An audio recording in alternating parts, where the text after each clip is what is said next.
menyampaikan pertanyaan melalui link pertanyaan yang telah disediakan oleh panitia. Pertanyaan yang masuk nanti akan kami pilah dan dibacakan untuk dibahas secara langsung oleh para narasumber. Adapun pertanyaan yang belum bisa terjawab pada sesi ini akan kami himpun dan tuangkan dalam menu FAQ pada aplikasi di bawah GTK, sehingga dapat menjadi rujukan yang komprehensif dan berkelanjutan bagi seluruh pengguna. Selanjutnya, kita akan memasuki agenda pemaparan materi yang pertama. Materi pertama akan disampaikan oleh Bapak Yuyus Wisnurat SPDGR dari bidang guru dan tenaga kependidikan terkait proses mutasi PNS guru dan pemetaan PPPK. Kepada narasumber kami persilakan. Ya, terima kasih Mbak Eni. Saya mau cek dulu share screen-nya ya. Petanya mau nanya.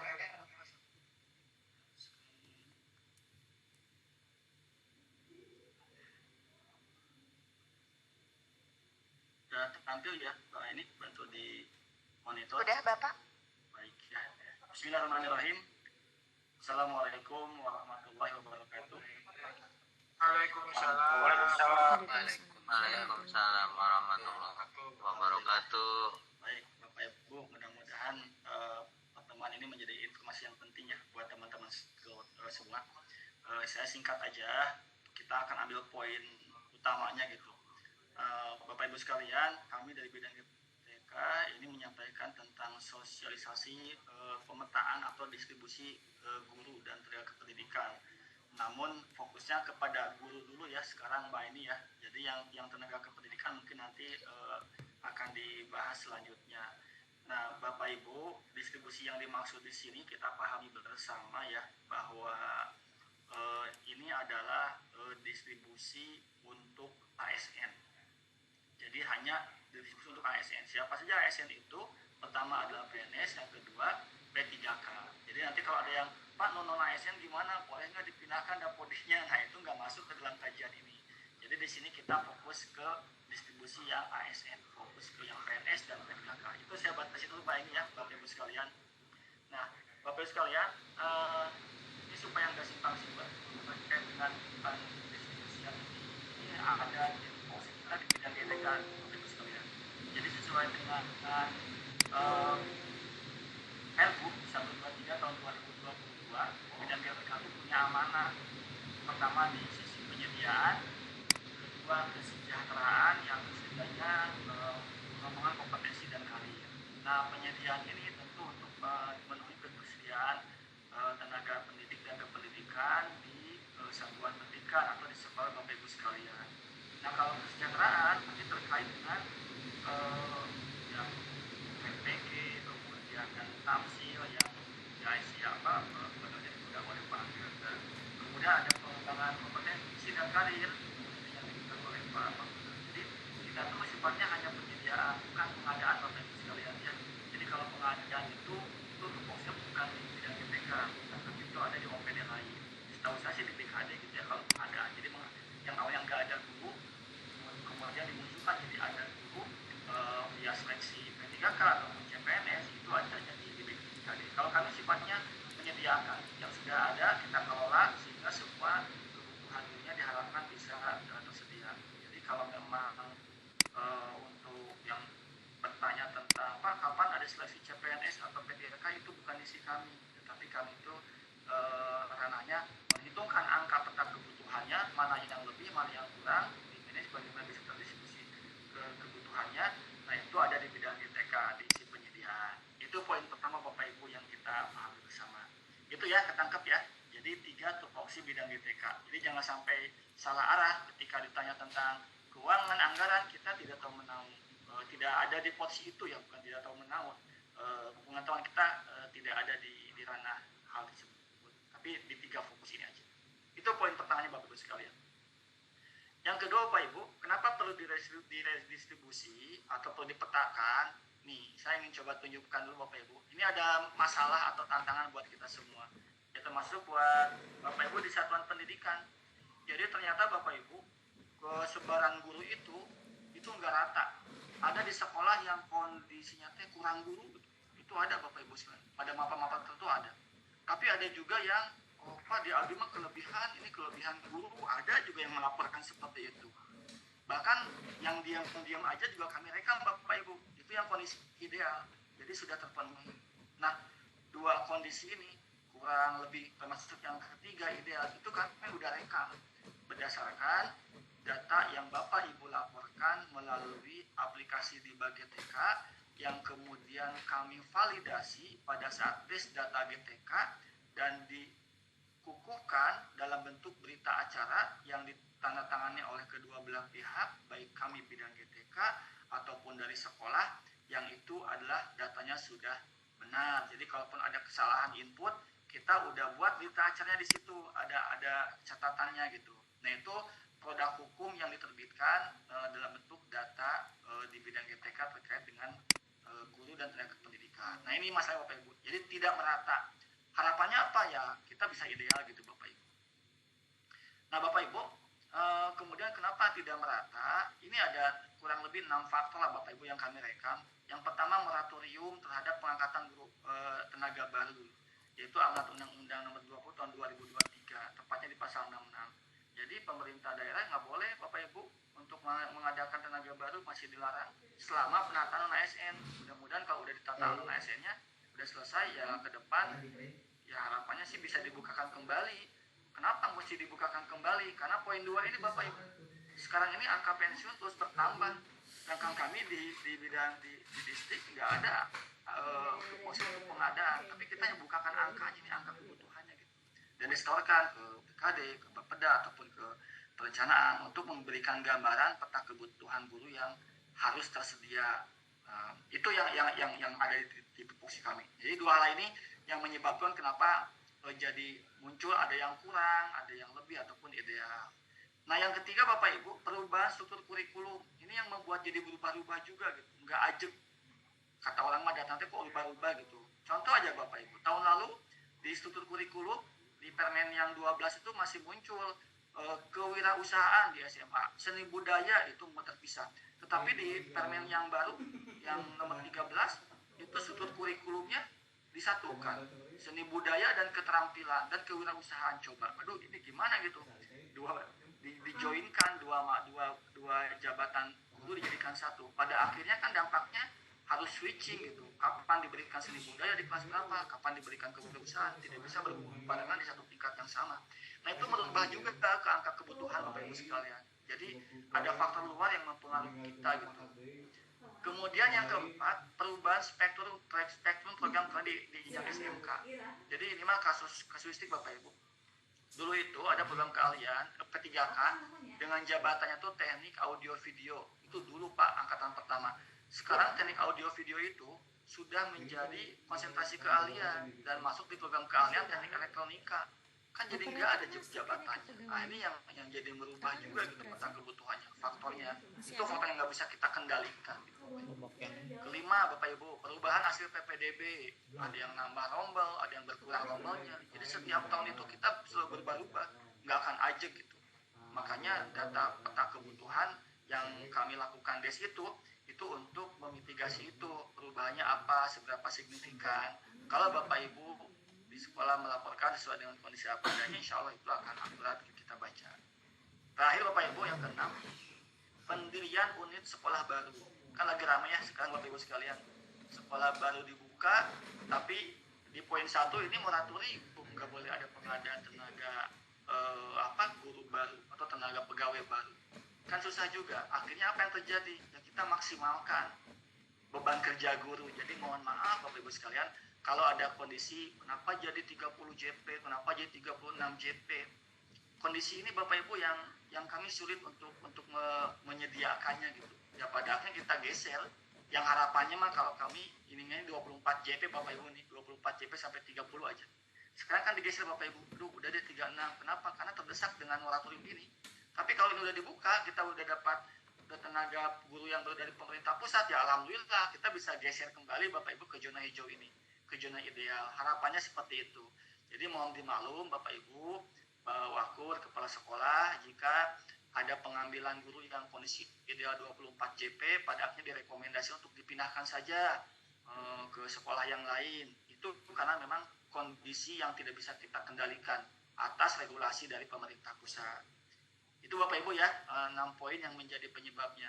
Mudah-mudahan ketangkap nih penyebab dari kenapa kita perlu redistribusi. Nah, terus kalau ini ada tantangan, ini penyebabnya bagaimana masalah solusinya? Nah, kami ada 3 Bapak Ibu solusi untuk menyelesaikan kebutuhan guru itu. 1 via pengadaan, ya itu ke BKD ya, dan kami hitungkan angka kebutuhan yang kita setorkan. Ini kebutuhannya, ini angkanya, ini mapelnya, ini titik lokasinya, kota kabupatennya, gurunya mapel apa aja itu kita setorkan, kita laporkan. Itu isi pengadaan, dan yang pengadanya kan tentu bukan di kami, tapi di OPD lain. Tapi kami melaporkan datanya. Yang kedua, pemetaan. Nah, pemetaan itu distribusi Bapak Ibu, yang sudah ada kita distribusi. Yang PNS berarti via mutasi. Yang P3K berarti via pemetaan P3K. Ketiganya mutasi masuk Jabar, ini pun sama nggak bisa kita kendalikan Bapak Ibu. Karena ini kan tidak semua mapel kita butuhkan dan tidak selalu BKD membuka untuk mutasi dari luar Jabar masuk ke kita. Tetapi Bapak Ibu, kita punya kendali di poin 3 tuh terhadap request mapel kebutuhannya apa aja. Nah, itu kita punya kendali, kita setorkan. Jadi kalau ada yang mau masuk Jabar, bukannya mapel ini aja, yang ini mah udah jenuh, udah penuh gitu. Itu yang bisa kita laporkan ke pihak BKD ketika akan membuka jalur mutasi masuk dari luar Jabar. Nah, Bapak Ibu, jadi poinnya, solusinya itu ya poin pemetaan Bapak Ibu, pemetaan melalui mutasi untuk PNS dan pemetaan P3K. Nah, dari ketiga poin ini, kalau saya gambarkan peta jalurnya Bapak Ibu, diagram alirnya. Jadi ini kondisi kita Bapak Ibu, kalau inputnya ini, ya masalah inilah, guru kurang lebih gitu kan, ada yang JP-nya kurang, jadi nggak ngecek PPG-nya. Ini di sini masalah-masalah Bapak Ibu sekalian. Akhirnya kita coba kita petakan gurunya. Nah, dalam proses pemetaan ini ada 2 variabel yang mempengaruhi, bukan mengganggu ya. Ada variabel yang bisa kita kendalikan, ada variabel yang tidak bisa kendalikan. Nah, yang bisa kita kendalikan ya ini, angka pensiun itu bisa dihitung, data di bagian itu bisa dapat kita, oh ini mitigasi udah ketahuan. Tapi yang tidak bisa kita kendalikan ini regulasi pusat, kapan dibuka moratoriumnya, kita nggak bisa kendalikan. Data Dapodik yang ikutnya kan sekolah, sedangkan formasi Kemendikbud kan punya juga aplikasi RTG. Ini nggak bisa kita kendalikan, tergantung input Bapak Ibu sekalian. Siap Jabar, ini update-nya kan kadang tidak real gitu ya, ada yang masih meninggal tapi masih ada di siap Jabarnya, beberapa kasus sehingga nggak banyak. Ini sama nggak bisa kita kendalikan gitu, karena ini ada kendali di OPD ataupun di pihak yang bersangkutan. Perubahan kurikulum, ini kan regulasi juga nggak bisa kita kendalikan. Perubahan spektrum sama. ASN yang meninggal dunia ini nggak bisa kita kendalikan Bapak Ibu. Nah, itu yang mempengaruhi angkanya gitu Bapak Ibu. Jadi nanti ketika kita melaporkan angka kepada Bapak Ibu dan tidak sama, jangan kaget. Nah, ada kebutuhan, kenapa jadi enggak? Nah, itu jangan kaget karena ada variabel yang tidak bisa kita kendalikan. Itu Bapak Ibu. Nah, harapannya, goalnya Bapak Ibu, kalau output dari kegiatan pemetaan ini, guru itu semua beban kerjanya ideal.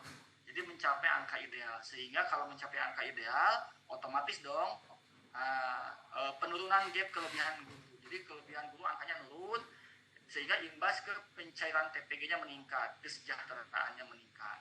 Nah, itu Bapak Ibu masalahnya ya. Jadi kenapa sih harus mesti ada pemetaan, mesti ada mutasi, mesti ada pemetaan P3K? Ya karena ada ketidakseimbangan antara distribusi guru. Kalau udah ideal semua mah nggak akan ada mutasi, udah aja di situ gitu.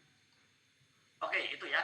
Lanjutnya Bapak Ibu. Nih, tadi kan data Bu ya. Ini kan gambarannya lebih kurang. Betul nggak lebih kurang? Ini gambaran datanya ini Bapak Ibu. Ini saya analisis dari hasil base data GTK Bapak Ibu.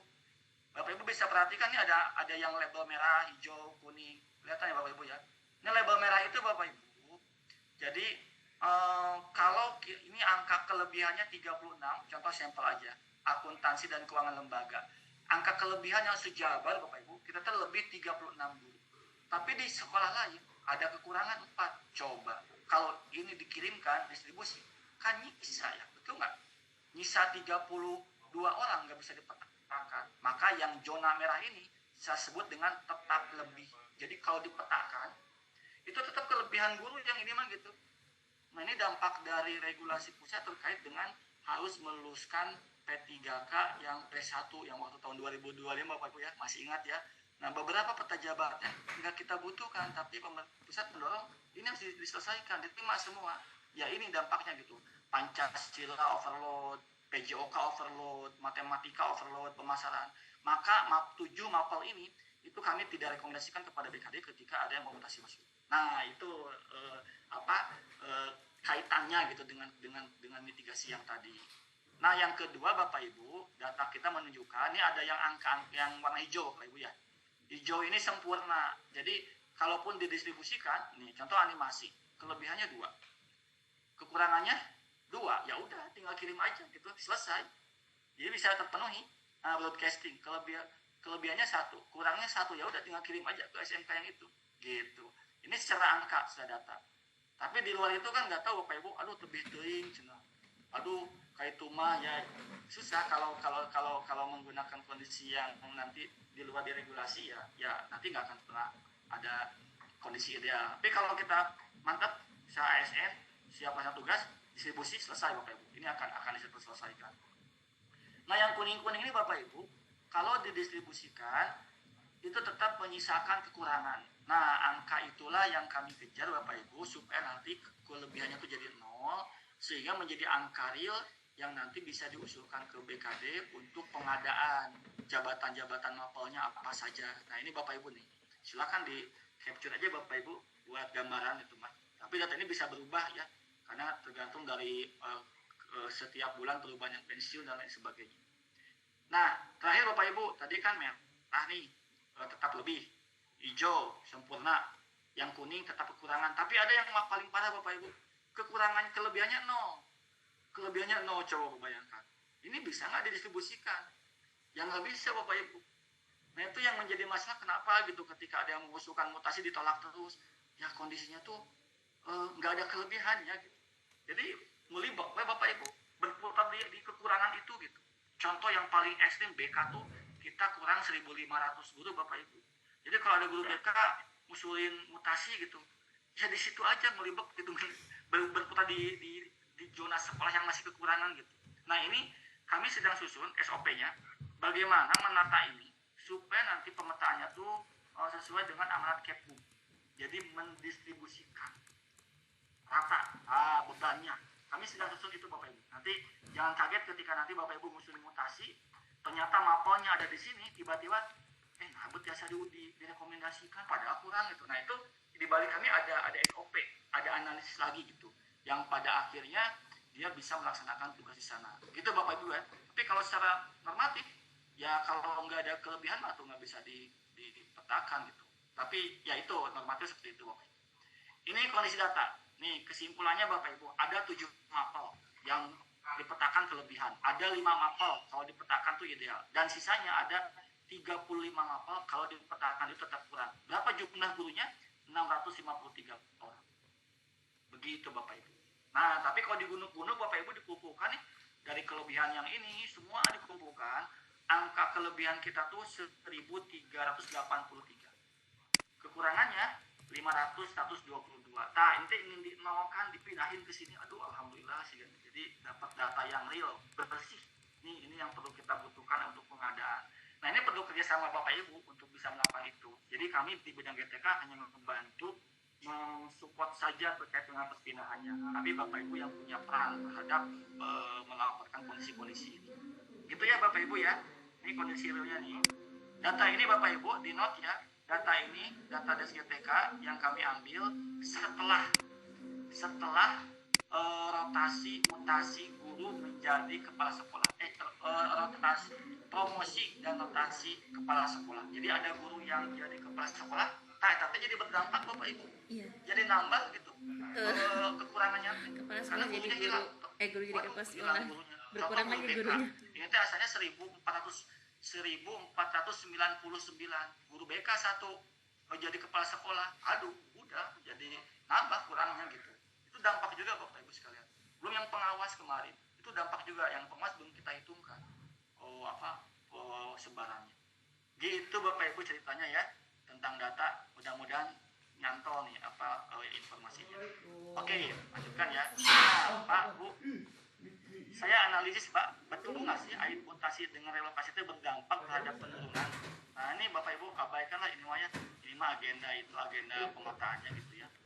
Saya siap sini, lihat aja ke sini. Jadi tahun 2024, 2025 TP itu ya, tahun lalu itu kelebihannya 2.842 itu Pak kelebihannya. Pas langsung di ada relokasi tuh, relokasi ya mutasi dapat angka segini. 1.383. Jadi artinya saya menyimpulkan, program distribusi pemetaan P3K mutasi PNS itu punya dampak untuk menekan angka kelebihan. Gitu. Semakin kecil angka kelebihannya, semakin real peta jabatan yang bisa kita usulkan ke pihak pengadaan gitu. Dan ini peran Bapak Ibu yang punya pentingnya gitu. Kalau kami di sini hanya membantu untuk menyelesaikan ya baca peta data dan kemudian menyelesaikan administrasi kepegawaiannya. Nah ini yang tanda bintangnya Bapak Ibu kita lihat program sekarang coba menekan tidak kalau bisa mah jadi nol gitu. Jadi diikhlaskan yang PNS ketika mutasi agak jauh dikit, Bismillah. Tapi mutasi jadi dekat, Alhamdulillah gitu ya. Pokoknya baiklah kalau belum di mah positive thinking gitu Bapak Ibu ya. Nah ini saya harap aja di angka nol ini kelebihan jadi tinggal nyisa angka kekurangan nah itu yang kita laporkan ke BKD ini realnya kebutuhannya kita itu ya Bapak Ibu ya gambarannya gitu ya. Nah ini tuh berdampak ke TPG Bapak Ibu. Jadi kalau angka kelebihan 0 alhamdulillah berarti teman-teman guru TPG-nya cair kalau yang sudah siap dikma. Nah ini yang 1.383 diestimasi oleh kami itu tercalair kalau yang siap dikma kan kasihan nggak sejahtera secara finansial gitu Bapak Ibu. Oke, lanjut ya. Kalau ada pertanyaan nanti di itu aja ya, dicatat aja dulu gitu Bapak Ibu.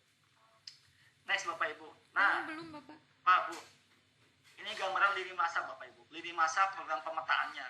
Yang hijau ini Bapak Ibu untuk PNS. Yang abu-abu yang hitam ini itu untuk yang P3K. Ini yang P3K disebut pemetaan bukan relokasi ya. Kenapa? Nanti kita bahas. Nah, saya bahas dulu yang lini masa yang mutasi PNS. Jadi ada setahun itu 2 kali Bapak Ibu kita mapping. Ada periode ke-1, ada periode kedua. Kapan mulainya? Mulainya Januari. Periode 1. Kapan periode 2? Mulainya Juli. Nah, Januari itu kita persiapan mapping data gitu kan, aman nggak, bisa nggak dimulai, sistem gimana siap nggak, sampai pada sosialisasi hari ini. Nah, ini di Januari. Nanti sekitar Februari, saya nggak sebutin tanggal atau minggunya ya, ini masih sekitar Februari Maret lah. Nanti baru akan ada pengusulan. Ini saya lupa belum diedit ya, mohon maaf ini teh pengusulan. Ini masa pengusulan mutasi. Nah, ini lepat di sini saya salah. Ini saya salah ya. Pengusulan mutasi ini di Februari Maret. Nah nanti di April Mei itu verval dan analisis kebutuhan. Dilihat itu saya data tiba bisa kelebihan, ini kekurangan, ada dampak atau tidak gitu. Ini bagian tim nanti yang melihat kondisi datanya gitu. Maka data yang Bapak Ibu inputkan di bagian TKK itu penting banget. Kalau salah inputin ya dampaknya ke layanan ini gitu. Jadi kalau misalkan betul biasa, jangan komplain, kita lihat dulu datanya gitu. Nah endingnya di Juni harapannya nanti muncul nota pertimbangan. Gitu ya Bapak Ibu. Siklusnya mengulang. Ini di note ya. Ini salah nih. Harusnya pengusulan mutasi. Nah, ini pun sama pengusulan mutasi. Ininya sama ya, hanya beda periode. Gitu Bapak Ibu. Clear ya? Yang mutasi PNS ya. Jadi startnya Februari itu udah mulai ngusulin. Lihat yang P3K Bapak Ibu nih. Sama periodenya, 2 periode, tapi kalau P3K nggak mengunci ya, bisa aja periode 1 dibuka tapi nggak dapat izin, jadi nggak ada program, ya punten, berarti nanti ke periode 2 bisa aja setahun cuma sekali gitu. Tapi idealnya kita 2 kali kalau dapat izin. Bapak Ibu, sama di Januari kita sosialisasi dengan sekarang untuk yang P3K, nanti di Februari itu ini adalah analisis data P3K. Ini beda kalau PNS, kalau P3K mah. Kalau tadi PNS kan mereka mengusulkan ya, YBS mengusulkan ke sistem gitu. Kalau P3K enggak. P3K itu semestinya dipetakan atau dipindahkan. Maka yang dimaksud dengan analisis data, nanti kami tim itu akan menentukan sekolah-sekolah yang kelebihan guru. Yang kurang mah enggak, yang kelebihan guru. Maka bagi sekolah yang kelebihan guru itu punya misi untuk memetakan, bukan memetakannya, memilih siapa nih yang akan dipetakan P3K-nya gitu. Kalau misalkan di sana ada 2 orang P3K, mapelnya mapel matematika, mesti 1 dipetakan. Pilih di 2 orang itu mau siapa yang akan dipetakan, itu nanti sekolah silakan milih. Tapi kami tugasnya memberikan data atau informasi bahwa di sekolah Bapak Ibu ada kelebihan guru gitu. Pak, gimana kalau udah yang dipetakan itu yang PNS? Nah, kalau udah PNS dipetakan nggak usah kalau itu mah, karena itu udah masuk ke program mutasi PNS ya. Nanti kita ambil ininya apa hubungannya antara lini masa PNS dengan yang PDK. Gitu ya. Jadi ini kita yang akan memunculkan data nama, kirim ke KCD, nanti KCD akan menginformasikan ke sekolah-sekolah. Itu agendanya Bapak Ibu. Nah, nanti sekitar April Mei kalau udah dapat izin, kita akan bukakan pemetaannya. Di sini barulah Bapak Ibu nanti yang di sekolah kan udah pilih nama tuh, gimana ngusulin namanya akan dipetakan kemana. Nah, Bapak Ibu pakai aplikasi relokasi di bagian TK.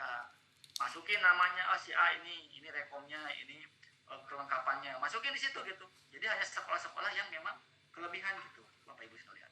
Nah, ini di sini di sekitar April atau Mei lah nanti kita nunggu kondisi kalau ini kan ada perlu kondisi dengan pihak luar, dengan pihak lain Bapak Ibu sekalian.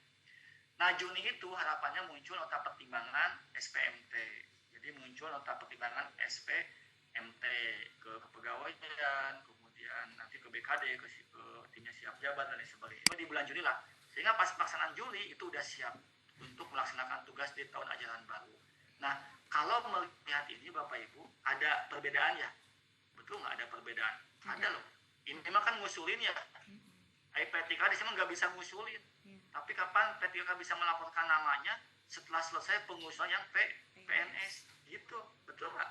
Gitu kan? Ini mah langsung diusulkan gitu oleh sekolah. Ini mah nggak bisa. Nunggu data sekolah dari kita. Tapi kalau lihat lini masanya, di sini ada kode potong. Udah beres PNS masuk, datanya baru kita bukakan untuk mengusulkan nama yang akan dipetakan gitu, akan dipindahkan gitu. Nah, maka ada pertanyaan kenapa pemetaan ASN lebih dulu yang PNS dibandingkan yang P3K. Nah, ini tadi saya mau bahas detail dengan ininya Bapak Ibu. Ini ada regulasinya Bapak Ibu.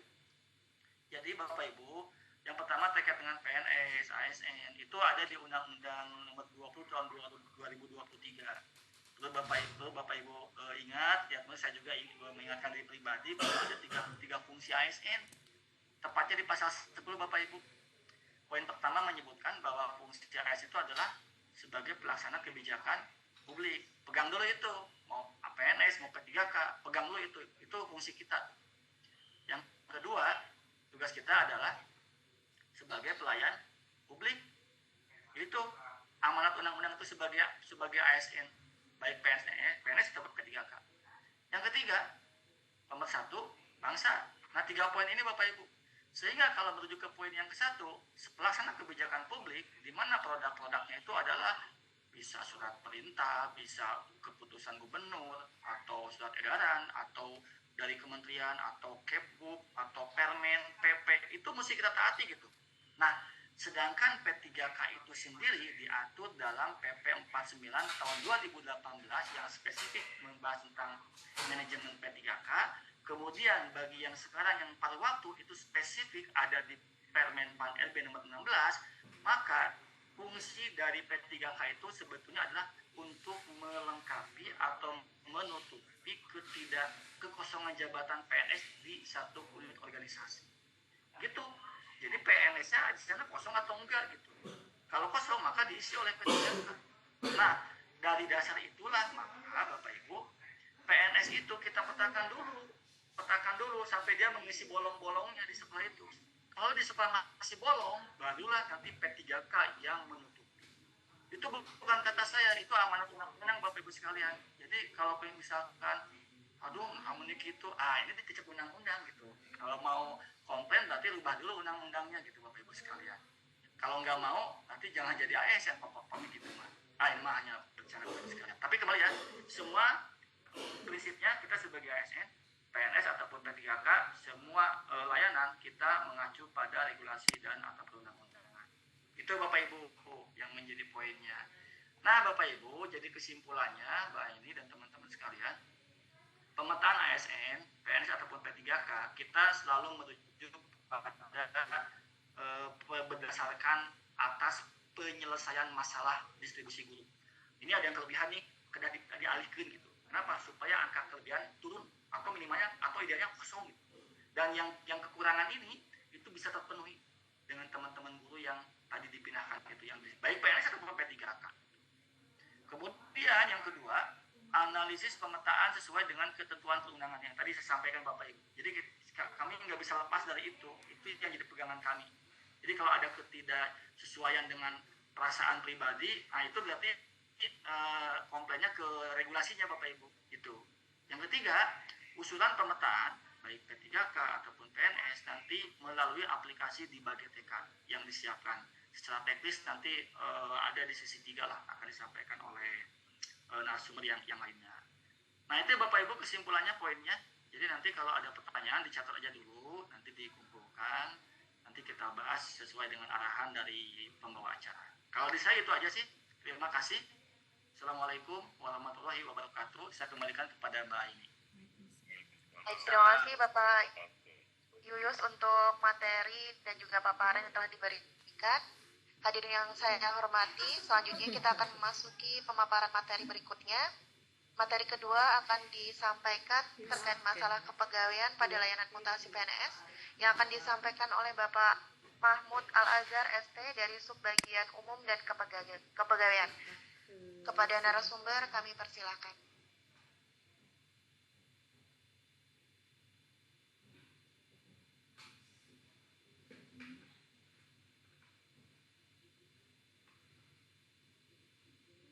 Sebentar Pak Bu, untuk share screen-nya.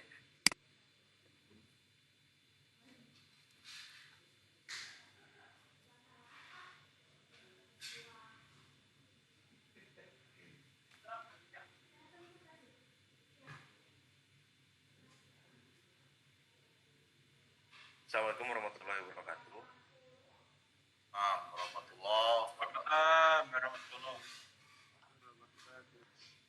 Selamat siang Bapak dan Ibu, salam sejahtera untuk kita semua.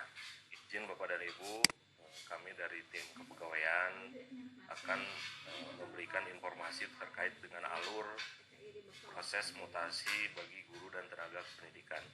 Di mana yang sebelumnya memang sudah jelas sekali disampaikan oleh pemateri yang pertama terkait bagaimana mutasi itu bisa dilaksanakan khususnya di lingkungan Dinas Pendidikan Provinsi Barat. Izin Bapak dan Ibu, saya akan sedikit menyampaikan di mana proses mutasi yang harus atau alur yang dilaksanakan khususnya di kami di bagian kepegawaian di Dinas Pendidikan Provinsi Jawa Barat.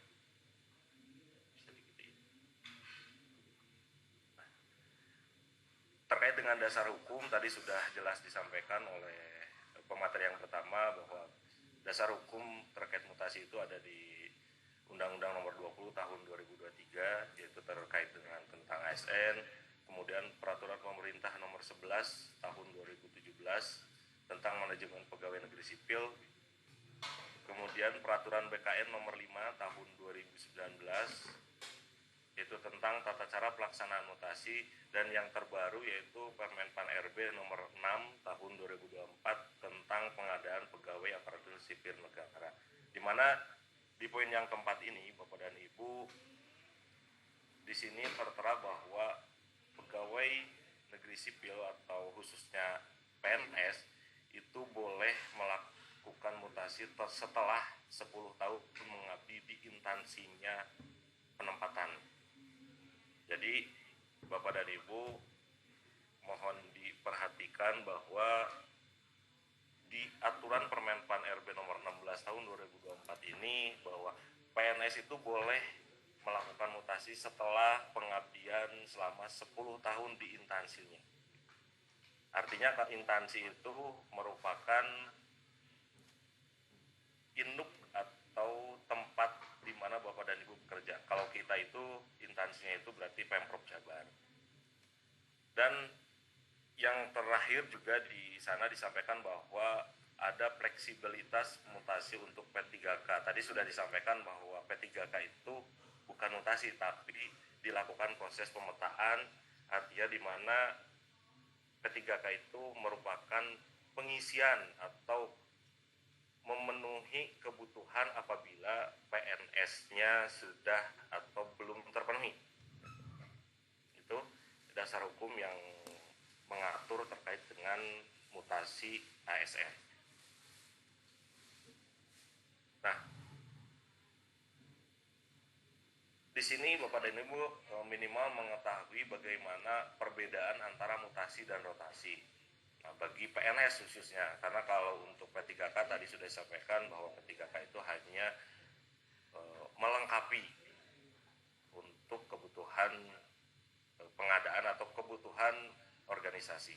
Nah, yang disebut dengan rotasi pada ini bahwa rotasi itu merupakan perubahan tempat kerja dengan lingkup dan tugas pekerjaan yang cenderung berbeda pada satu organisasi.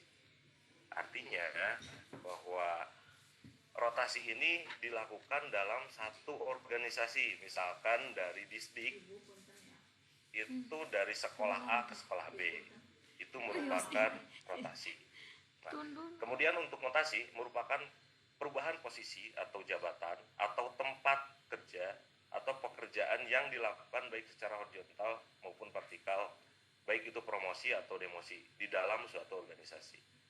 Artinya ini bisa seperti contohnya dari guru menjadi kepala sekolah, kemudian ada dari pelaksana menjadi kasubag tata usaha kalau dulu gitu. Nah, ini merupakan sebuah perubahan posisi atau jabatan, baik itu di satu instansi maupun keluar instansi. Nah, tujuan mutasi Bapak dan Ibu ini ada beberapa macam. Di antaranya Bapak dan Ibu melakukan mutasi itu yang pertama itu untuk menambah pengetahuan. Kemudian menciptakan keseimbangan. Artinya seperti yang disampaikan oleh pembicara atau narasumber yang pertama bahwa dalam proses mutasi Bapak dan Ibu sebagai pegawai atau sebagai ASN itu untuk menciptakan keseimbangan atau memenuhi kebutuhan di suatu organisasi. Kemudian yang ketiga itu meningkatkan produktivitas kerja, terus menghilangkan rasa jemu atau bosan. Ini mungkin untuk pelaksana. Kalau guru kan memang tidak berubah ya dengan tupoksinya yang tetap mengajar, tapi kalau untuk pelaksana itu bisa tujuan mutasi itu untuk menghilangkan rasa jemu atau bosan. Kemudian yang ketiga, yang terakhir itu meningkatkan karir. Itu tujuan mutasi. Nah, Bapak dan Ibu harus diketahui oleh Bapak dan Ibu bahwa mutasi itu ada beberapa jenis. Jadi biasanya gitu Bapak dan Ibu ada saya mutasi mau ke luar instansi atau gimana prosesnya sama atau tidak. Nah, nanti kita jelaskan di slide berikutnya bahwa proses mutasi bagi kita yang ada di Pemprov Jabar itu tidak sama Bapak dan Ibu. Nah, yang pertama yaitu untuk mutasi ke lingkungan pemerintah daerah Provinsi Jawa Barat. Tadi sudah disampaikan juga bahwa untuk proses mutasi masuk itu kewenangannya memang ada di BKD dengan inputan dari bidang GTK bahwa kebutuhan guru, kebutuhan tata usaha yang ada di Dinas Pendidikan itu seberapa banyak gitu. Tapi kewenangannya memang ada di OPD lain atau di BKD khususnya. Kemudian yang kedua yaitu mutasi keluar dari lingkungan pemerintah daerah Provinsi Jawa Barat atau dari instansi pemerintah daerah Provinsi Jawa Barat. Ini ada mutasi ke kabupaten kota di dalam provinsi, kemudian ada mutasi ke kabupaten kota di luar provinsi, kemudian ada mutasi ke provinsi lain, dan ada mutasi ke instansi pusat. Itu termasuk ke dalam mutasi keluar dari instansi Bapak dan Ibu. Jadi yang harus digarisbawahi bahwa yang disebut instansi itu merupakan induk kita, yaitu pemerintah daerah Provinsi Jawa Barat. Itu yang disebut instansi. Nah, yang terakhir itu ada mutasi dalam lingkungan pemerintah daerah Provinsi Jawa Barat. Artinya mutasi di dalam instansi itu sendiri, yaitu ada yang ke OPD lain, ya, keluar OPD. Artinya. Kemudian ada mutasi internal, itu masih dalam satu OPD. Nah, yang tadi disampaikan juga kebanyakan memang kalau kita itu melakukan proses mutasi internal di dalam satu OPD, yaitu di di satu dinas pendidikan provinsi Jawa Barat. Itu termasuk ke dalam mutasi dalam pemerintah atau dalam instansi itu sendiri. Nah, izin Bapak dan Ibu, ini merupakan alur yang kami kerjakan, yang kami laksanakan khususnya di kepegawaian. Nah, tadi juga sudah disampaikan oleh pemateri yang pertama seperti apa gitu alur yang ada di bidang GTK. Nah, ini merupakan alur yang ada di kepegawaian Bapak dan Ibu. Yang pertama, ini alur proses mutasi keluar pemerintah daerah Provinsi Jawa Barat. Artinya proses mutasi keluar instansi. Misalkan mau ke kabupaten kota, atau mau ke instansi pusat, atau mau ke dosen. Nah, ini proses yang harus Bapak dan Ibu lakukan. Yang pertama, Bapak dan Ibu akan mengusulkan melalui aplikasi e-mutasi, di mana aplikasi e-mutasi ini bisa Bapak Ibu kerjakan pada saat usulan dari Bapak dan Ibu itu sudah masuk ke bidang GTK dan bidang GTK sudah memberikan rekomendasi. Nah, di sana baru kami sebagai kepegawaian atau bagian dari kepegawaian itu baru melakukan proses memberikan surat pengantar atau persetujuan usulan mutasi ke BKD. Nah, sebetulnya tugas kami di kepegawaian itu sangat mudah kepada Ibu. Kami itu hanya melakukan proses pengusulan ke BKD. Akan tetapi di dalam proses pengusulan ini kita juga tetap akan memperhatikan persyaratan-persyaratan yang harus Bapak dan Ibu penuhi. Dan di mana untuk proses mutasi keluar instansi ini itu ada aplikasi yang disebut dengan e-mutasi. Di e-mutasi ini Bapak dan Ibu nanti bisa dilihat banyak sekali persyaratan yang harus dipenuhi oleh Bapak dan Ibu. Gitu. Selain Bapak dan Ibu mendapatkan rekomendasi dari bidang GTK. Nah, ini biasanya yang memang selalu dilewatkan oleh Bapak dan Ibu pada saat pemenuhan kebutuhan atau pada saat Bapak dan Ibu memenuhi persyaratan yang ada di aplikasi e-mutasi. Jadi sekali lagi Bapak dan Ibu pada saat melakukan proses e-mutasi, menginput pada aplikasi e-mutasi, itu di sana nanti akan terlihat beberapa dokumen yang harus dipenuhi. Nah, setelah Bapak dan Ibu memenuhi dokumen tersebut, nanti Bapak dan Ibu baru bisa melakukan proses pengiriman melalui aplikasi tersebut. Tadi sudah disampaikan oleh pemateri pertama bahwa tugas yang dilakukan oleh bidang GTK itu sampai menerbitkan surat atau nota dinas pertimbangan atau rekomendasi. Selanjutnya kita yang melakukan pengusulan ke BKD. Ini alurnya, kemudian setelah BKD, nah, di proses BKD ini, Bapak dan Ibu, ini untuk mulai dari tahun kemarin, ini prosesnya agak cukup panjang. Di mana proses di BKD itu tidak hanya mengeluarkan SK mutasi saja, tetapi BKD juga harus mengusulkan proses mutasi Bapak dan Ibu itu ke BKN dan nanti juga ada persetujuan dari Kemendagri sehingga barulah terbit SK mutasi. Ini untuk mutasi keluar instansi.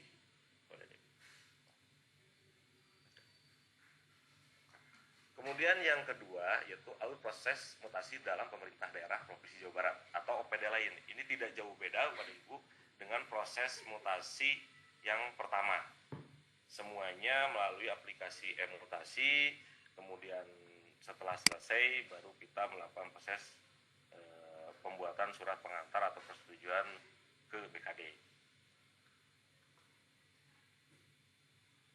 Nah ini Bapak dan Ibu mohon izin sebelumnya kami menjelaskan terlebih dahulu proses mutasi ke OPD lain atau ke instansi lain karena memang kebanyakan Bapak dan Ibu juga ada yang ingin melakukan proses mutasi keluar instansi.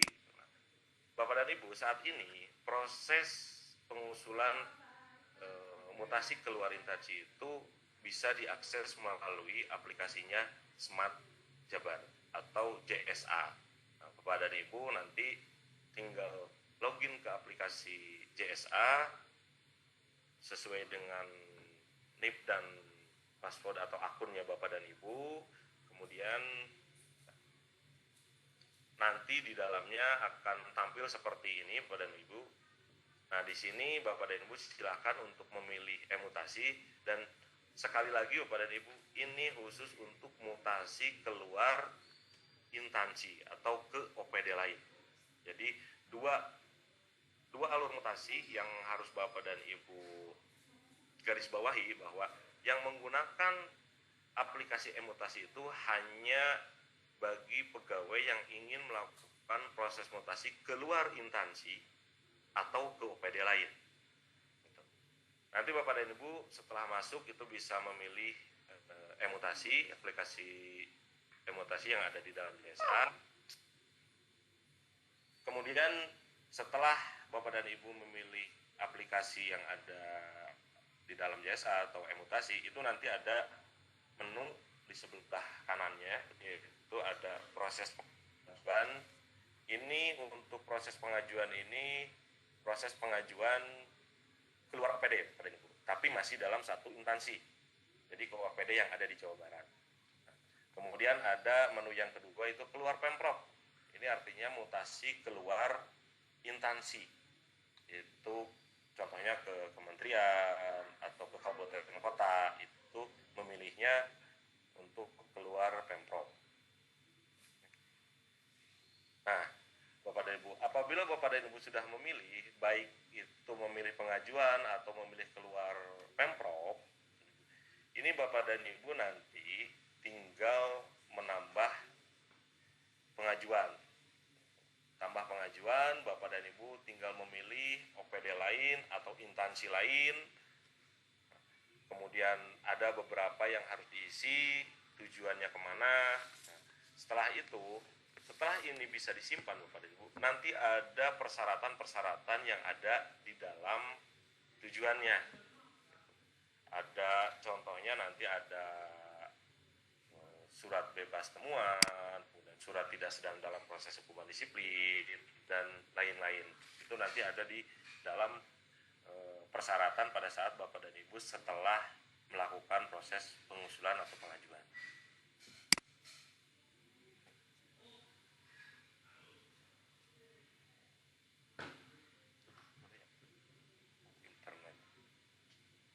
Nah,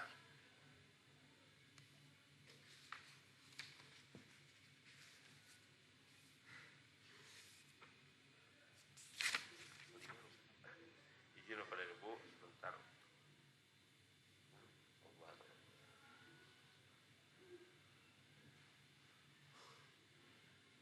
Sebentar Bapak dan Ibu, slide-nya keluar. Proses pengusulan yang ada di bidang GTK itu melalui aplikasi yang sudah dikeluarkan oleh bidang GTK. Nah, di sini Bapak dan Ibu, untuk proses mutasi internal ini sebetulnya sudah jelas sekali tadi disampaikan oleh pemateri pertama, bahwa yang bersangkutan itu khususnya untuk PNS itu melakukan proses pengusulan, kemudian akan dipetakan oleh bidang GTK dan akan disetujui oleh bidang GTK, di mana setelah proses persetujuan bidang GTK itu akan menyampaikan ke kami rekomendasi bahwa pegawai tersebut boleh diusulkan untuk proses mutasinya. Setelah itu sama, tugas kami itu hanya melakukan proses persetujuan atau pengusulan mutasi ke bidang ke BKD. Nah, bedanya kalau untuk mutasi internal ini, selain kami mengusulkan, setelah Bapak dan Ibu nanti menerima SK mutasi, kami harus mengeluarkan SPMT. Nah, perbedaannya tadi sudah jelas sekali disampaikan bahwa kalau PNS itu itu ada SK yang dikeluarkan atau produknya itu ada SK. Akan tetapi untuk P3K itu tidak ada SK Bapak dan Ibu. Tapi kami di Kepegawaian hanya mengeluarkan surat pernyataan melaksanakan tugas. Artinya hanya satu dokumen yang kita keluarkan untuk P3K.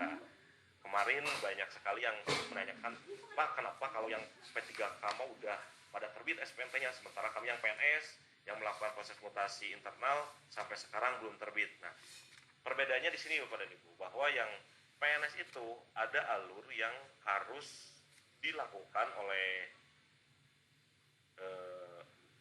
BKD untuk pengusulannya ke BKN dan ke Kemendagri gitu. Sementara untuk P3K itu tidak melakukan proses pengusulan oleh BKD atau kita pun tidak melakukan proses pengusulan ke BKD. Kita hanya langsung menerbitkan SPMT gitu. Sehingga ya secara tidak langsung perbedaannya cukup besar gitu. Tapi tadi sudah disampaikan bahwa P3K itu tidak mengusulkan mutasi, akan tetapi dipetakan. Sehingga sangat jauh sekali perbedaannya antara mutasi PNS dengan mutasinya atau pemetaannya P3K.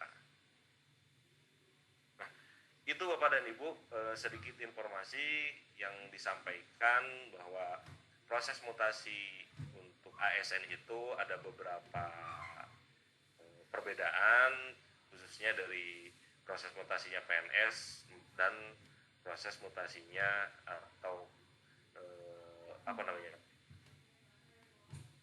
pemetaannya P3K gitu. Nah, izin Bapak dan Ibu, kemarin sedikit menginformasikan bahwa ada beberapa yang sudah kami terima terkait mutasinya PNS, khususnya guru. Ada beberapa yang kami tidak usulkan, di mana dari hasil pemeriksaan atau verifikasi kami itu ada beberapa yang pertama yaitu yang sedang ada dalam proses hukuman disiplin atau proses kedisiplinan. Nah, itu kami tidak usulkan untuk bisa melakukan proses mutasi. Kemudian yang Bapak dan Ibu harus ketahui bahwa proses mutasi ini apabila Bapak dan Ibu sedang melakukan proses mutasi, itu secara tidak langsung Bapak dan Ibu tidak diperkenankan untuk melakukan proses pelayanan kepegawaian yang lain.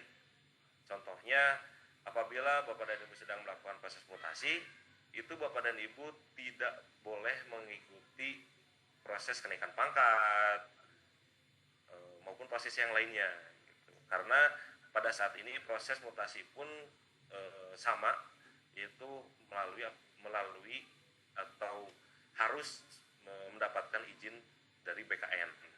Sehingga apabila seseorang yang sedang melakukan proses mutasi itu tidak diperkenankan untuk melakukan proses kenaikan pangkat. Kemarin mungkin ada sebagian yang sudah melakukan proses tersebut dan dua-duanya terbit, sehingga mau tidak mau kami harus melakukan pembatalan di salah satunya. Gitu. Itu Bapak dan Ibu, izin terima kasih banyak. Mohon maaf apabila ada hal-hal yang kurang berkenan. Sekali lagi atur nuhun, wabillahi taufiq wal hidayah. Wassalamualaikum warahmatullahi wabarakatuh. Waalaikumsalam warahmatullahi Waalaikumsalam warahmatullahi Waalaikumsalam warahmatullahi. Baik, terima kasih untuk materi yang telah dipaparkan oleh Bapak Azhar.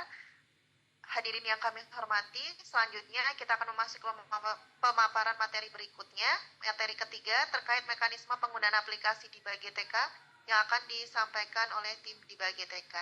Kepada tim Diba GTK kami persilakan.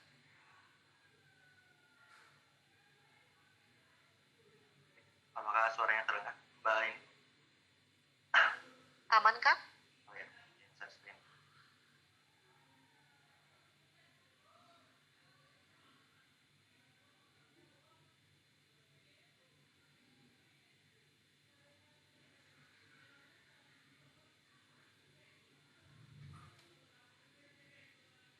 Apakah sudah terlihat share screen?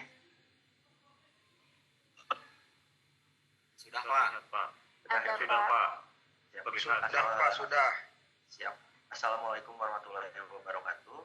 Waalaikumsalam warahmatullahi wabarakatuh. Izin menyampaikan ya Bapak Ibu, di materi ketiga ini terkait mekanisme teknis untuk usulan mutasi guru PNS dan pemetaan guru P3K pada aplikasi di BGTK. Mungkin tadi sudah dijelaskan di pemateri pertama terkait dasar hukum dan konsep dan prinsip terkait perpindahan guru ASN ya, guru PNS ataupun P3K di lingkungan Provinsi Jawa Barat. Lalu juga di materi kedua sudah dijelaskan juga terkait dari sudut pandang kepegawaian bagaimana proses perpindahan guru dan tenaga kependidikan di lingkungan Provinsi Jawa Barat secara mendetail gitu. Nah, di sesi kali ini saya akan coba menjelaskan terkait usulan mutasi guru PNS dan pemetaan guru P3K. Jadi kita batasi dulu ya. Memang bidang GTK ini membawahi guru dan tenaga pendidikan, tapi saya coba akan paparkan terkait yang gurunya dulu gitu. Terus informasi yang kedua yang perlu digarisbawahi kan mungkin tadi di pemateri yang kedua sudah dijelaskan bahwa proses mutasi itu ada beberapa jenis ya. Ada yang keluar provinsi, lalu juga ada yang masih dalam provinsi tapi ke OPD lain pun masih di internal OPD di wilayah Provinsi Jawa Barat. Nah, perlu digarisbawahi bahwa proses pada aplikasi di BGTK ini itu hanya mewadahi atau hanya memfasilitasi mutasi ataupun pemetaan guru ASN ini di internal OPD Dinas Pendidikan Provinsi Jawa Barat. Kayak gitu. Jadi kan tadi sudah dijelaskan untuk yang pindah, yang keluar ataupun yang pindah OPD itu lewat aplikasi e-mutasi.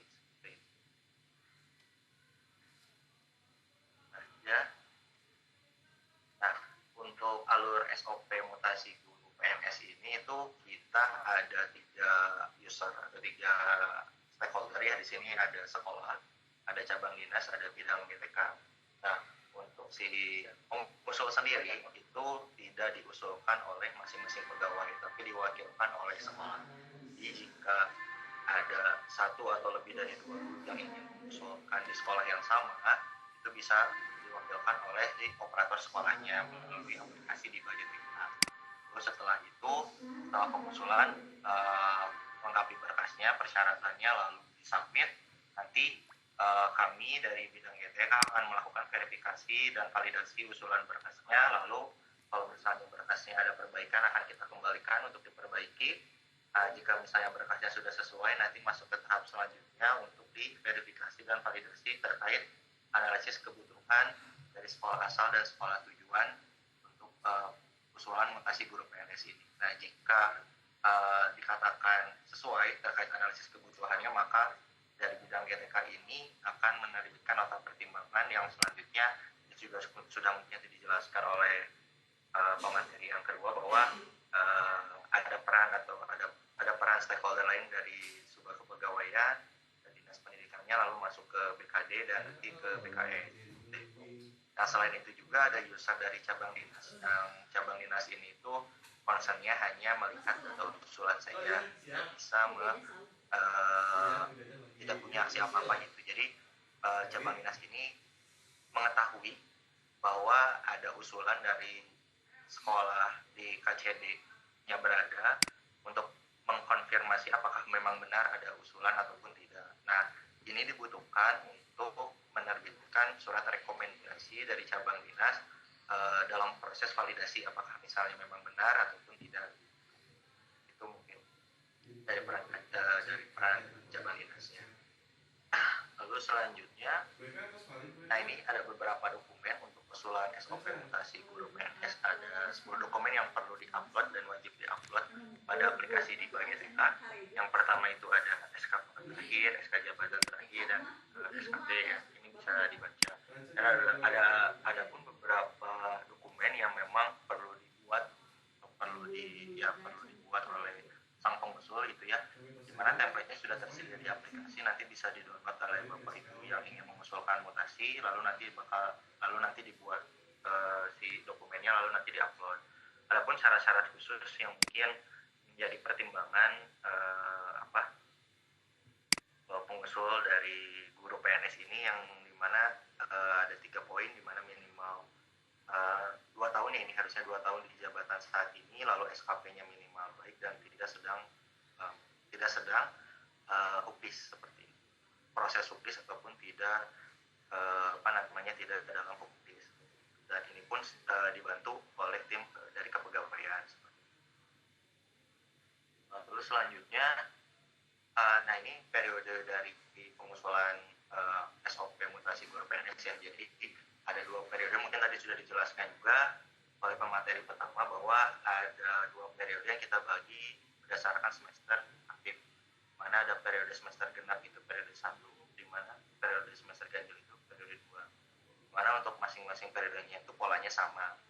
Di bulan Januari itu sosialisasi, untuk Februari Maret itu pengusulan mutasi guru PNS, lalu di April, Mei dan Juninya itu proses verifikasi, analisis kebutuhan gurunya, terbit nota pertimbangan, pengecekan administrasi, dan selanjutnya kita serahkan ke Badan Kepegawaian Daerah atau BPD. Nah, begitupun di periode semester ganjil kayak gitu, polanya sama. Dimana harapannya di akhir tiap periode ini itu keluar SK mutasi untuk semester genap, untuk masing-masing dari semester sebelumnya. Nah, untuk mekanisme pengusulannya, jadi pengusulan yang internal dari OPD itu pengajuannya wajib melalui aplikasi di BagiTK, yaitu. Lalu yang kedua itu pengajuannya dibuka 2 kali setahun, itu semester genap dan semester ganjil. Jadi jika di semester genap ini waktunya sudah ditutup, itu tidak bisa mengusulkan, nanti paling akan dibukakan lagi di semester ganjil. Begitupun sebaliknya, jika semester ganjil itu tidak bisa mengusulkan, itu nanti akan bisa mengusulkan lagi di semester genap. Lalu persyaratan dokumennya itu dari 10 dokumen yang perlu diupload itu dokumennya harus dokumen asli. Lalu jika perlu tanda tangannya itu tanda tangan basah atau emateri yang sesuai dengan syarat. Nah, jika dokumennya tidak lengkap ataupun kadaluarsa secara persyaratan, itu akan dikembalikan untuk diperbaiki. Jadi kita memberikan tenggat waktu untuk perbaikan dokumen seperti itu. Nah, untuk batas waktu pengajuan dan perbaikan. Nah, jadi setelah sekolah ini menginput nama usulan yang akan pindah, itu diberikan waktu 14 hari kalender untuk melengkapi berkas sejak tanggal pengajuan. Jadi setelah dia melakukan input data usulan, itu kita berikan waktu 14 hari kalender. Nah, jika lewat dari 14 hari kalender, itu usulannya akan diblokir. Dan hanya bisa diajukan ulang di periode selanjutnya. Jadi misalnya kalau misalnya dia sudah lakukan usulan di semester genap nih di periode 1 ini, lalu kita berikan waktu 14 hari untuk melengkapi berkasnya gitu ya, untuk menyiapkan berkasnya dan diuploadkan di aplikasi. Kalau misalnya lebih dari itu akan diblokir gitu. Jadi mungkin ini sedikit tips and tricks saja gitu untuk Bapak dan Ibu yang ingin mengusulkan berkasi. Jadi sebaiknya sebelum melakukan penginputan itu sudah disiapkan juga sih berkas-berkasnya seperti apa yang perlu dipersiapkan. Jadi tidak mepet-mepet di waktu 14 hari kalender seperti itu. Karena kalau misalnya sudah keblokir itu hanya bisa diajukan ulang di periode berikutnya. Jadi memang tidak ada mekanisme reset ataupun mekanisme reset untuk diajukan ulang di periode yang sama. Nah, lalu jika pengusul ini sudah submit usulannya dan masuk ke aplikasi kita ke admin gitu ya, itu jika ada perbaikan itu akan kita beri waktu 5 hari. Jadi waktunya lebih singkat lagi gitu. Jadi katakan misalnya dari 10 dokumen ini ada 3 dokumen, katakan yang perlu diperbaiki itu kita beri waktu 5 hari untuk merevisi. Nah, jika dari 5 hari ini tidak direvisi juga, tidak disubmit juga, itu sistem akan otomatis memblokir kembali usulannya. Walaupun dokumennya sudah disubmit di awalnya. Lalu selanjutnya untuk verifikasi dan validasi ini dilakukan oleh bidang GTK. Lalu durasi verbal atau verifikasi yang kita lakukan itu maksimal 14 hari kerja. sejak berkas dinyatakan lengkap ataupun sejak berkas dinyatakan disubmit ke kita. Jadi setelah 14 hari kalender ini kita berikan waktu kepada pengusul. Setelah mereka submit, kita akan lakukan maksimal 14 hari kerja untuk melakukan verifikasi dan validasi berkasnya. Seperti itu. Nah, jika dikatakan berkasnya ini sudah sesuai semua, itu tinggal menunggu saja untuk nanti di yang bulan Aprilnya, katakan misalnya seperti ini. Jadi misalnya di bulan Februari, dia ngusulinnya di bulan Februari gitu ya, Februari awal saya katakan dia sudah ngusulin, sudah masukin berkasnya, sudah kita verbal, itu nanti tetap sama saja mau di bulan Februari, di bulan Maret, itu nanti April semuanya golongan kita lakukan verifikasi untuk si analisis kebutuhannya kayak gitu. Jadi kalau misalnya berkasnya sudah sesuai, itu sudah dikatakan sudah masuk datanya ke kita. Seperti itu. Jadi nanti ke tahap selanjutnya itu adalah analisis kebutuhannya, apakah bisa kita terbitkan nota pertimbangan ataupun tidak kayak gitu. Dan dicek juga administrasi terkait kepegawaian ini apakah memenuhi syarat ataupun tidak. Jadi lumayan panjang mekanismenya. Jadi mau bulan Februari awal, tengah, akhir Februari ataupun di bulan Maret itu fokus terkait masalah usulan dan verifikasi berkas. Lalu selanjutnya untuk monitoring usulan, itu status usulan dapat dimonitor oleh pengusul dan operator sekolah gitu. Jadi nanti pengusul bisa dibantu oleh operator sekolah untuk mengetahui sudah sejauh mana usulannya ini bergerak gitu. Dari mulai dikirim, apakah ada perbaikan, apakah sudah selesai, itu dicek saja secara berkala. Memang dari kami ada beberapa kekurangan, kita belum memberikan notifikasi ke aplikasi di bagian TK-nya. Jadi secara berkala mungkin dicek 1 atau 2 hari sekali gitu ya, untuk usulan mutasinya dikhawatirkan nanti tidak terbaca untuk jika ada perbaikan gitu. Jadi jika dalam proses mutasi ini misalnya si pengusul katakan sudah submit beberapa dokumennya, dicek aja 2 ataupun sehari ataupun 2 hari sekali itu, apakah dikhawatirkan ada perbaikan tapi tidak kontrol itu dari si pengusulnya kayak gitu. Lalu selanjutnya informasinya real time, jadi dapat dilihat melalui aplikasi di bagian TK. Jadi tidak ada proses sinkronisasi, jadi kalau misalnya ada perbaikan ataupun ada perubahan status itu langsung berubah di aplikasi di bagian TK. Seperti itu. Lalu selanjutnya tadi kan mungkin ini yang alur SOP mutasi guru PNS ya. Lalu selanjutnya kita masuk ke alur SOP pemetaan guru P3K. Mungkin di lingkungan sekolah atau satuan pendidikan lebih familiarnya itu relokasi guru P3K. Nah, untuk alur SOP guru P3K secara user sama saja gitu, dari sekolah, lalu ada KCD sama ada yang GTK seperti itu untuk di aplikasinya. Nah, untuk si dokumen yang diaplikasinya berbeda. Yang sebelumnya kita ada 10 dokumen, sedangkan untuk P3K ada 6 dokumen. Yang pertama itu ada surat permohonan sekolah asal, lalu sekolah tujuan dari surat rekomendasi dari KCD, lalu ada SKP 3K, SPMT, sama ada dokumen pendukung lainnya. Itu untuk yang guru P3K. Memang relokasi untuk guru P3K ini sudah sempat kita lakukan beberapa kali di aplikasi di bagian TK.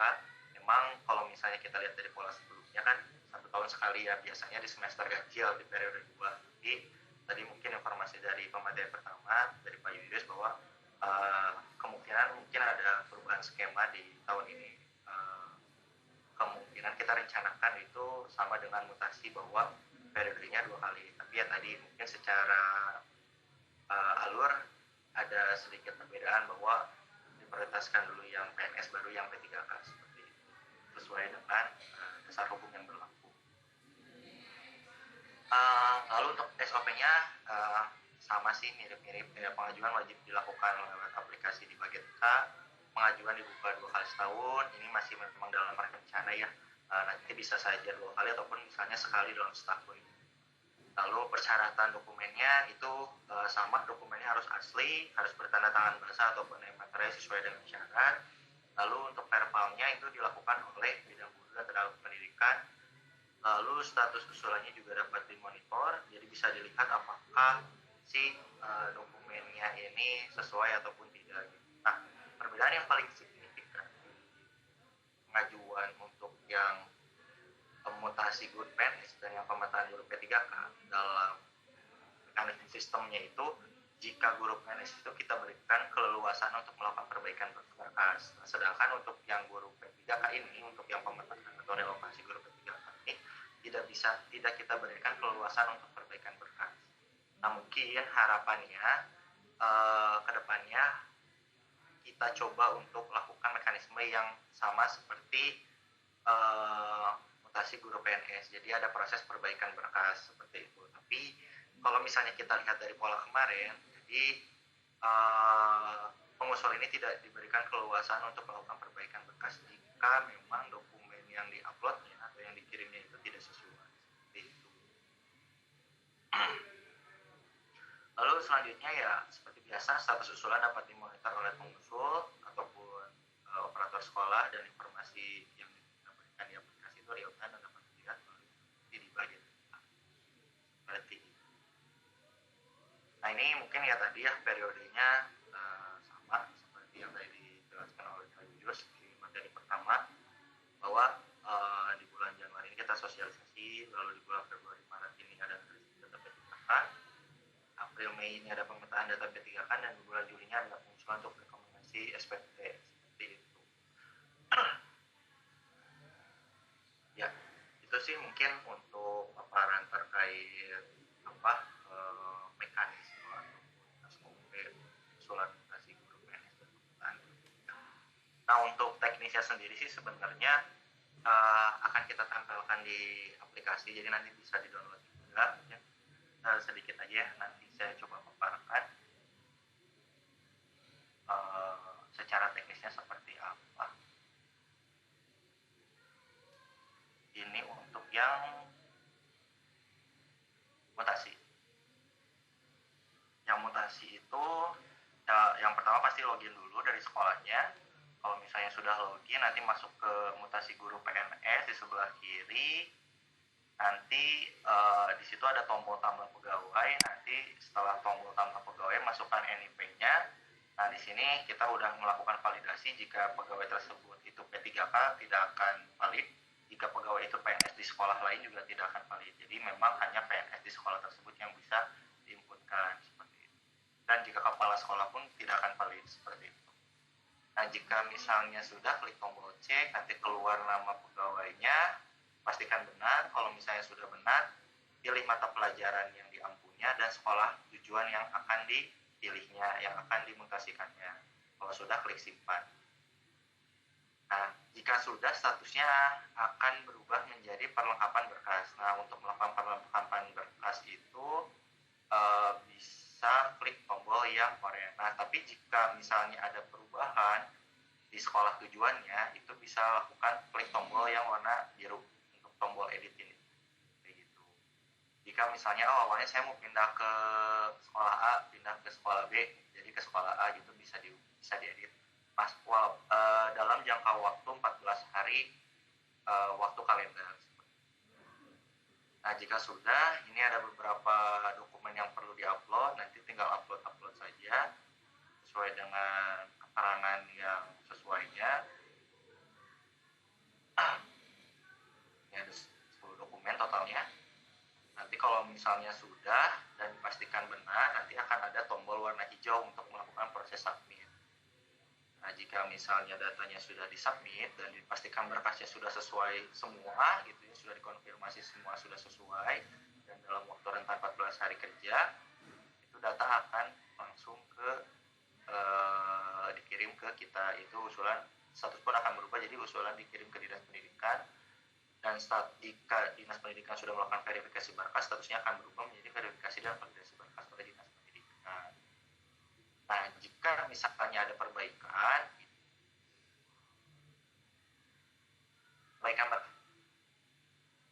perlengkapannya pun hanya 5 hari seperti itu. Nah, nanti terlihat di sini ada status dokumennya apakah diterima ataupun ditolak. Kalau ditolak, nanti ada keterangan riwayat ditolaknya, misalnya apa, misalnya katakan tidak sesuai ataupun apapun itu. Nah, nanti diberikan keleluasaan untuk melakukan upload kembali. Nah, jika misalnya sudah diupload kembali dan dipastikan berkasnya sudah diperbaiki, nanti klik submit kembali dan statusnya akan berubah, usulan dikirim kembali ke Dinas Pendidikan. Nah, jika misalnya usulannya sudah sesuai, statusnya akan berubah, bukan verifikasi berkas lagi, tapi verifikasi dan validasi analisis kebutuhan organisasi. Nah, jika statusnya sudah berubah menjadi verifikasi dan validasi analisis kebutuhan organisasi, dapat dipastikan bahwa si dokumennya sudah sesuai, seperti itu. Jadi tidak perlu ada lagi perbaikan berkas, tinggal menunggu apakah ini akan lanjut untuk diterbitkan nota pertimbangan atau masih belum bisa dilanjutkan untuk diterbitkan nota pertimbangan. Nah, jadi kalau misalnya ternyata usulannya ditolak, akan berubah ditolak, dan kalau misalnya lanjut itu usulannya dapat diterima dan dalam proses pertimbangan atau pertimbangan. Walaupun tadi kata pemateri kedua, bisa saja setelah diterbitkan nota pertimbangan ini kan selanjutnya akan dicek ya secara administrasi kepegawaiannya apakah ada sesuai ataupun tidak. Dikatakan misalnya ternyata ada syarat-syarat yang tidak sesuai dengan kepegawaiannya, misalnya contoh tadi kayak misalnya dalam proses subdis itu otomatis juga akan ditolak untuk proses mutasinya ataupun syarat-syarat khusus yang lainnya.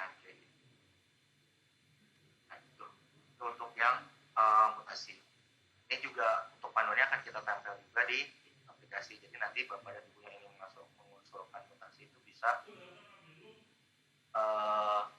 mendownload dan bisa mengisi prosesi usulan mutasi. Nah, ini untuk yang relokasi atau pemetaan P3K, mekanismenya sama ya. Jadi login dulu, kalau misalnya udah login masuk ke menu yang berbeda. Kalau tadi masuk ke menu yang mutasi guru PNS, sekarang ini ke relokasi P3K. Nah, sama klik tambah pegawai relokasi. Nah, sama juga masukin NIP-nya, divalidasi apakah si pegawai tersebut adalah P3K di sekolah tersebut. Kalau misalnya sudah, nanti keluar. Nah, nanti di sini pilih si jabatan berdasarkan SK, lalu juga sekolah tujuan dan alasan relokasinya. Kalau misalnya sudah, klik tombol simpan. Nah, nanti untuk melengkapi berkasnya nanti statusnya berubah menjadi proses pelengkapan berkas. Nanti untuk aksinya bisa diklik tombol yang biru ini. Nah, nanti tinggal di sini unggah sih beberapa dokumennya. Tadi ada 10 dokumen yang untuk yang mutasi, tapi untuk yang relokasi ada 6 dokumen. Ini perlu yang merah ini wajib diisi, sedangkan untuk dokumen pendukung ini ya kalau misalnya ada dokumen pendukung itu bisa diisi, kalau misalnya tidak masalah. Nah, kalau misalnya sudah ya sudah, nanti tinggal klik submit kembali.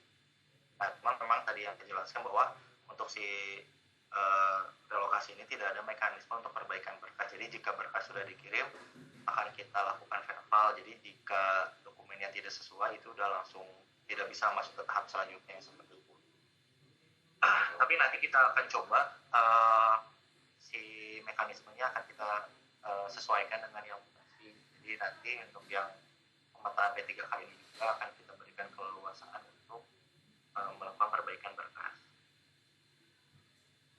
Ya itu sih paling untuk yang ajuan relokasi. Untuk statusnya nanti bisa dicek di sini apakah ajuan relokasi ini kan ajuan relokasi dikirim, nanti ada perubahan status, proses validasi verifikasi berkas sama sih prosesnya sama yang mutasi, proses verifikasi analisis kebutuhan, terus misalnya apakah diterima ataupun ditolak. Kalau diterima mungkin masuk ke tahap selanjutnya, kalau ditolak berarti masih belum bisa lanjut ke tahap selanjutnya. Itu mungkin paparan terkait usulan mutasi guru PNS dan pemetaan guru P3K pada aplikasi Digiga. Mungkin kalau misalnya ada pertanyaan nanti mungkin dari juga sudah menyediakan link khusus untuk mengisi pertanyaan, nanti bisa diisikan di sana. Cukup dari saya, sekian. Mohon maaf jika ada salah-salah kata. Wassalamualaikum warahmatullahi wabarakatuh. Saya kembalikan lagi kepada MC. Baik, terima kasih Kang Sandy untuk paparan yang telah diberikan. Baik hadirin yang kami hormati, selanjutnya kita akan memasuki sesi tanya jawab. Perlu kami sampaikan bahwa pada sesi pembahasan ini akan kami fokuskan pada pembacaan pertanyaan yang telah disampaikan oleh peserta melalui link pertanyaan yang telah disediakan oleh panitia. Pertanyaan tersebut akan kami bacakan untuk kemudian ditanggapi secara langsung oleh para narasumber. Adapun pertanyaan yang belum dapat terjawab pada sesi ini akan kita himpun dalam menu FAQ di aplikasi Diba GTK, sehingga tetap dapat menjadi bahan rujukan dan informasi bagi seluruh pengguna aplikasi. Baik, untuk Bapak Yuyus, apakah sudah siap untuk menjawab pertanyaan? Siap, Pak. Baik, Pak Yus ini. Baik, Pak Yus, ini ada pertanyaan dari Ibu Reni Yustanti dari guru SMKN 1 Rengas Dengklok Kabupaten Karawang KCD 4. Pertanyaan gini Pak Yus, bisakah PNS mutasi dengan sistem barter dengan P3K? Kalau bisa, bagaimana prosedurnya dan kapan waktu pengusulannya? Ya, baik. Sebentar, saya rekam dulu ya. Baik, terima kasih Mbak ini telah menyampaikan pertanyaan dari Ibu Reni Yustanti ya. Bapak Ibu, karena tata kelola yang PNS itu kan berbeda dengan yang P3K. Kalaupun memungkinkan ini akan sulit. Kenapa sulit? Seperti ini contoh misalkan PNS nih kemudian diusulkan mutasi, ketentuan lolos atau tidaknya kan nanti akan kembali ke pihak BKN ya Mbak ini ya. Nanti ada praktek BKN kan ya dari BKD gitu ya. Kalau itu berhasil lolos ya nggak masalah berarti, tetapi kalau tidak itu akan jadi dampak tetap menjadi kelebihan guru. Nah itu, maka sampai saat ini kami tidak bisa melakukan barter ketika berbeda status kepegawaian, misalnya PNS dengan P3K. Rekomendasi ya kalau P3K dengan P3K saja, itu yang lebih aman secara regulasinya. Itu Mbak ini, terima kasih. Baik, Bu Reni, ada tanggapan mungkin?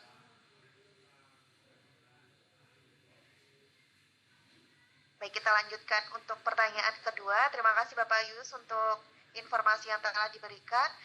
Untuk Pak Azhar, mohon maaf. Atau dari Teh Rima?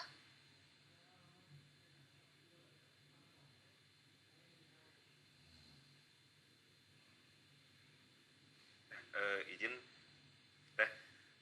untuk pertanyaan nomor 2 yang terkait Betul, Bapak. si PNS periode 2 yang kemarin, sebetulnya kami dari kepegawaian sudah menyampaikan menyampaikan pengantar ke BKD terkait dengan usulan atau surat nota pertimbangan yang dikeluarkan oleh bidang GTK gitu.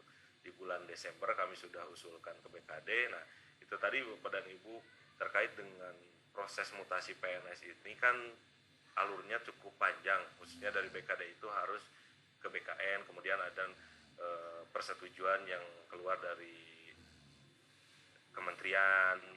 Nah, setahu kami gitu di BKD itu masih menunggu persetujuan dari pusat atau dari BKN. Tapi kalau untuk alur atau untuk surat pengantar yang mutasi PNS periode 2 ini sudah kami sampaikan ke BKD. Nah, mungkin oleh sebab itu gitu ada periode yang tadi sudah disampaikan oleh bidang GTK, sehingga karena proses mutasi ini butuh waktu, sehingga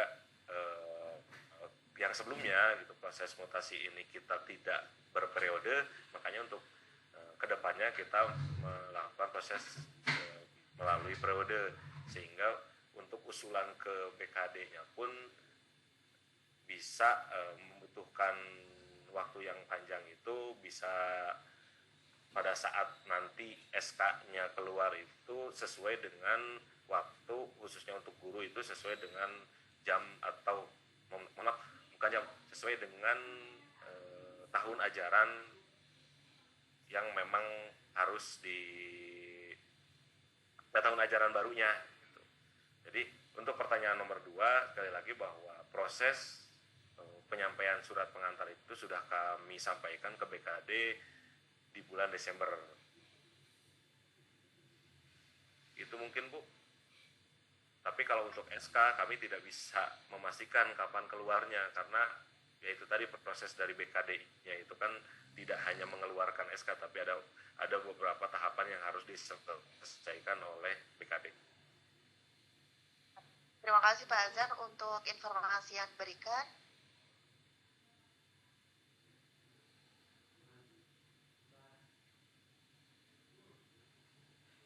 Kita akan lanjutkan untuk pertanyaan yang ketiga untuk Kang Sandy terkait dari aplikasi Dibak. Ini dari Bapak Indra Rahmat Mulyana. Izin bertanya, untuk PNS yang statusnya di Dibak GTK-nya, data usulan ini diblokir karena tidak melakukan perlengkapan berkas sesuai waktu yang sudah ditentukan, apakah bisa di-reset kembali? Dia menjawab, untuk pertanyaan terkait ini, data usulan yang diblokir karena tidak melakukan perlengkapan berkas itu sudah tidak bisa direset kembali, tapi bisa diusulkan di periode selanjutnya. Jadi jika pengusul itu mengusulkan di periode 1, katakan misalnya berikan waktu 14 hari kalender untuk melakukan pemberkasan berkas dan ternyata melebihi waktu yang ditentukan dan data usulan yang diblokir itu sudah tidak bisa direset kembali, namun bisa diusulkan di periode selanjutnya, yaitu di periode 2, seperti itu paling untuk jawabannya. Jadi proses mutasinya berhenti di situ gitu, jadi tidak bisa melanjutkan proses mutasi. Jadi nanti bisa diusulkan kembali di periode selanjutnya. Paling. Terima kasih Kang Sandy untuk jawaban yang telah diberikan. Baik Bapak Ibu, karena kita sudah di penghujung acara terkait dari pertanyaan yang memang belum bisa kita akomodir untuk dijawab, kita akan mencoba menjadikannya FAQ, nanti bisa diakses melalui aplikasi di GTK. Baik, tidak terasa kita telah berada di penghujung acara sosialisasi proses mutasi PNS guru dan pemetaan PPPK pada aplikasi di GTK. Kami mengucapkan kepada seluruh narasumber dan peserta atas perhatian dan partisipasi yang diberikan. Semoga kegiatan ini memberikan manfaat dan menjadi pedoman dalam pelaksanaan layanan mutasi dan pemetaan ke depan. Dengan demikian, seluruh rangkaian kegiatan pada hari ini telah selesai. Wassalamualaikum warahmatullahi wabarakatuh. Selamat siang dan terima kasih. Waalaikumsalam.